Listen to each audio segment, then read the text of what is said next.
Hey guys, what's up? Fest here, back with another Black Ops 2 gameplay commentary, and today we're going to be taking a look at the Call of Duty Ghosts perk system. Now, with Call of Duty Ghosts just a few days away, I'm really interested in all the different combinations that are going to be possible for the perk system to create the best class possible. Of course, on this channel you'll find great class setups that I'll be making for you guys in the future in Call of Duty Ghosts. But getting into the perk system is kind of like the Pick 10 system from Call of Duty Black Ops 2, but with a twist. You have a certain amount of points for perks depending on how many primary weapon attachments, how many actual weapons you actually take into your class set, and you get to spend those points on perks. Some perks are more expensive than others because they might be more useful, and some perks are less expensive. As you can see on screen now, there are different classes of perks as well. There's speed, handling, stealth, awareness, resistance, equipment, and elite. Speed allows you to, there's perks to allow you to reload faster, to aim faster, to reload on the run, to be faster in general, and to aim faster while aiming down sights. So some of these perks are returning perks, such as Stalker, aiming down sights while being able to move faster. But some of them are brand new to the series, like being able to reload while you run.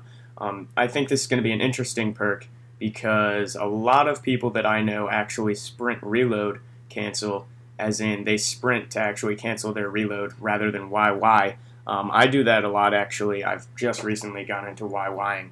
But when you have that perk equipped, it's not going to actually cancel your reload, and the reload animation is still going to go. So it's going to be hard to adjust for people, I think. But these are perks that all the running gunners are going to want.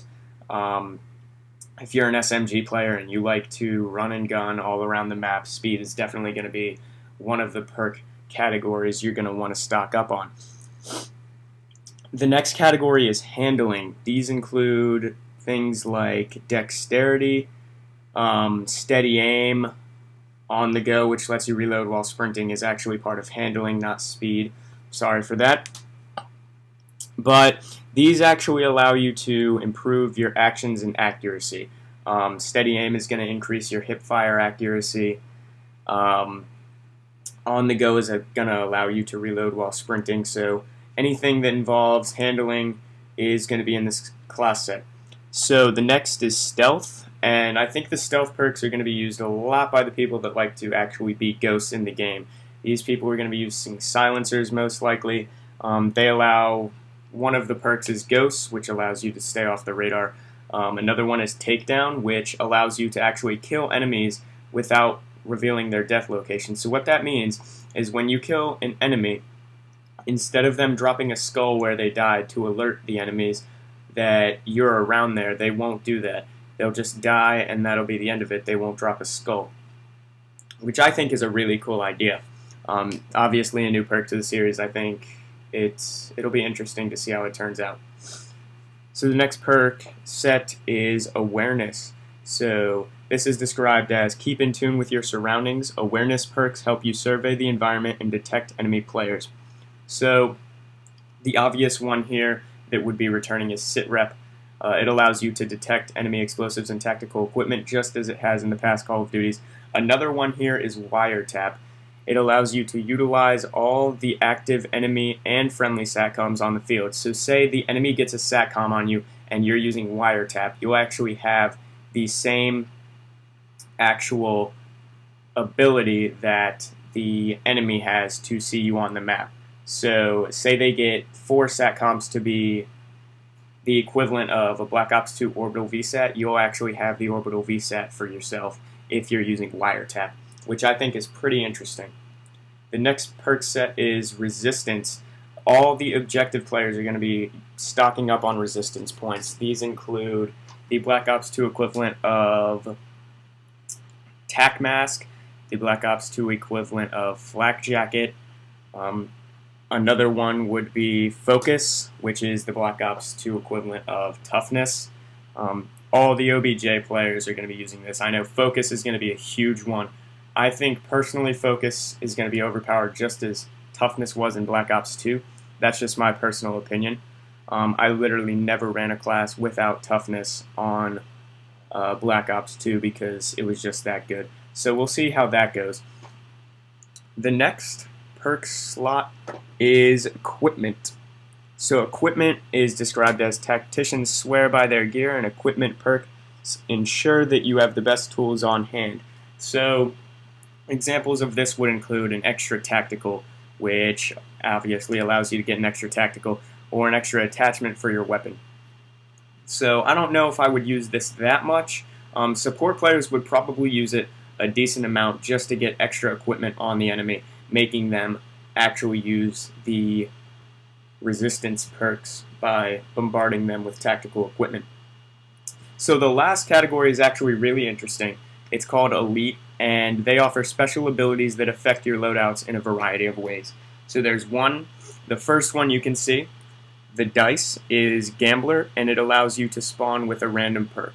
I don't really see this as very useful. Obviously, spending one perk point on the ability to get a random perk that could give you a 5-point perk is obviously extremely useful, but I feel like every time you spawn and you get that random perk, you're going to have to adjust your play style to that perk, and you're not going to know what class you have. Say it gives me Assassin or Ghost or whatever it's called, that keeps me off the radar, and I don't have a silenced weapon. I'm not going to want that anyway, and if I did, I would have to change classes to actually get that silenced weapon. So I don't really see this being useful. I see it being more of a gimmick perk, more of a let's go have some fun with the Gambler perk type of deal, but I don't really see it being used all that often. And then there's another one that called Ping that activates a sonar ping upon killing an enemy, revealing nearby hostiles. So this one's actually pretty interesting. If you've ever killed an enemy, this happened especially in Modern Warfare series, where there's actually bushes that enemies can hide in. They're not just hard invisible walls that you can't go into the bush in.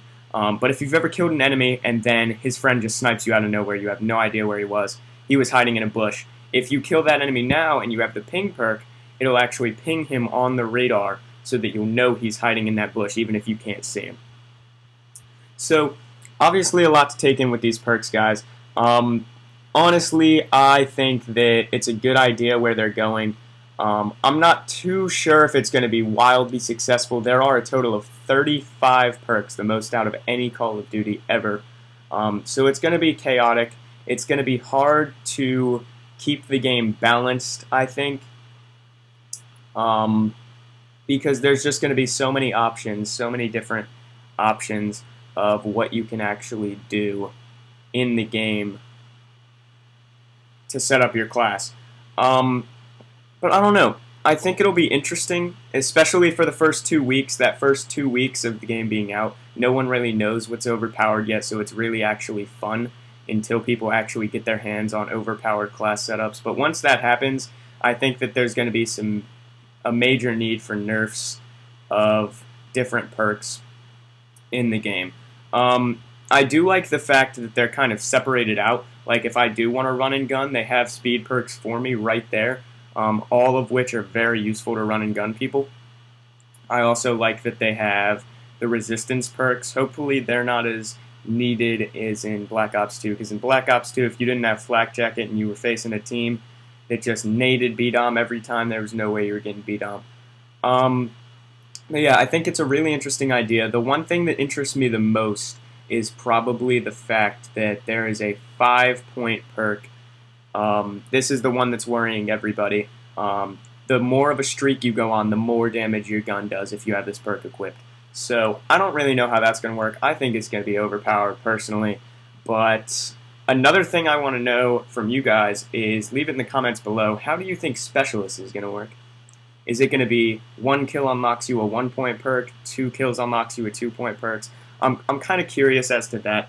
But that's going to wrap up this video, guys. Hope you enjoyed. I'll have plenty of class setup tips and guides coming when Call of Duty Ghosts is released on November 5th. As always, guys, if you liked the video, please leave a like. If you really liked the video, favorite the video.